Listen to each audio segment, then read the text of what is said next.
ഇപ്പോൾ trending ആയിക്കൊണ്ടിരിക്കുന്ന clay നമുക്കും ഉണ്ടാക്കിയാലോ? ഉണ്ടാക്കണോ? ഓ, അത് വേണ്ട അല്ലേ? എല്ലാവരും ഉണ്ടാക്കുന്നുണ്ട്, പിന്നെ നമ്മളും കൂടെ എന്തിനാണ് ഉണ്ടാക്കുന്നത്? ഇത് ക്ലേ ഒന്നും അല്ല കേട്ടോ. ഇത് കണ്ടാൽ ക്ലേ മാതിരി തോന്നിക്കും, പക്ഷെ ഇത് ക്ലേ അല്ല.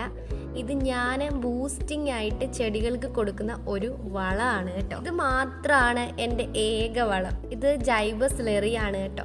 അപ്പം നമ്മൾ ചെടികൾക്കാണെങ്കിലും പഴച്ചെടികൾക്കാണെങ്കിലും അതുപോലെ പച്ചക്കറികൾക്കാണെങ്കിലും എല്ലാത്തിനും കൊടുക്കുന്ന ഒരു വളമാണിത്. ഇതുപോലെ ലിക്വിഡ് മാതിരി നമ്മൾ ചെടികൾക്കൊക്കെ വളം കൊടുത്താലുള്ള ഉപകാരം എന്ന് വെച്ച് കഴിഞ്ഞാൽ അത് നല്ലപോലെ അത് അബ്സോർബ് ആയിട്ട് നല്ലപോലെയൊക്കെ നമുക്ക് പൂക്കളും കായ്കളും ഒക്കെ പെട്ടെന്ന് തരും.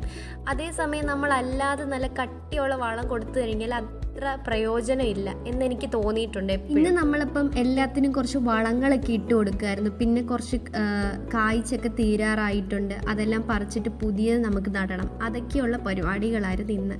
അപ്പം ലാസ്റ്റ് വന്ന നമ്മുടെ മണിത്തക്കാളിയാണ് കേട്ടോ ഇത്. ഈ മണിത്തക്കാളിയൊക്കെ ആണെങ്കിൽ ഒറ്റ തൈ നട്ടാൽ മതി, നമുക്ക് ഒരുപാട് തക്കാളികൾ പറിച്ചെടുക്കാൻ പറ്റും. ഇതിപ്പം കരിഞ്ഞുണങ്ങിയ ഒരു അവസ്ഥയായിട്ട് കൂടി നമുക്ക് ഇത്രയും തക്കാളി കിട്ടിയിട്ടുണ്ടായിരുന്നു കഴിക്കാൻ വേണ്ടിയിട്ട്. പിന്നെ ഈ അതിൻ്റെ തക്കാളിയുടെ ആ ഒരു ചെടി നമ്മൾ പറിച്ച് കളയരുത്, അവിടെ തന്നെ ഇട്ടിരിക്കണം. അതൊരു വളമായിട്ട് പിന്നെ നമുക്ക് മാറിയിട്ടുണ്ടാകും. കാരണം അതിൻ്റെ വളമെന്ന് പറഞ്ഞാൽ നമ്മൾ ഈ കൊടുക്കുന്ന ഇതുപോലെ സ്ലറികളും വളങ്ങളും എല്ലാം വലിച്ചെടുക്കുന്ന ഒരു ചെടിയായിരിക്കുമല്ലോ.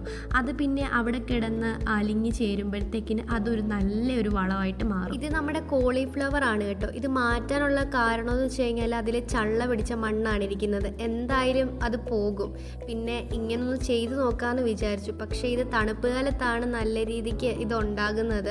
ഇപ്പോൾ ഒന്നാമത്തെ കാര്യം ചൂട് സമയമാണ്, ഇത് മാറി നമുക്ക് കിളുത്ത് വന്നൊരു സംഭവമാണ്.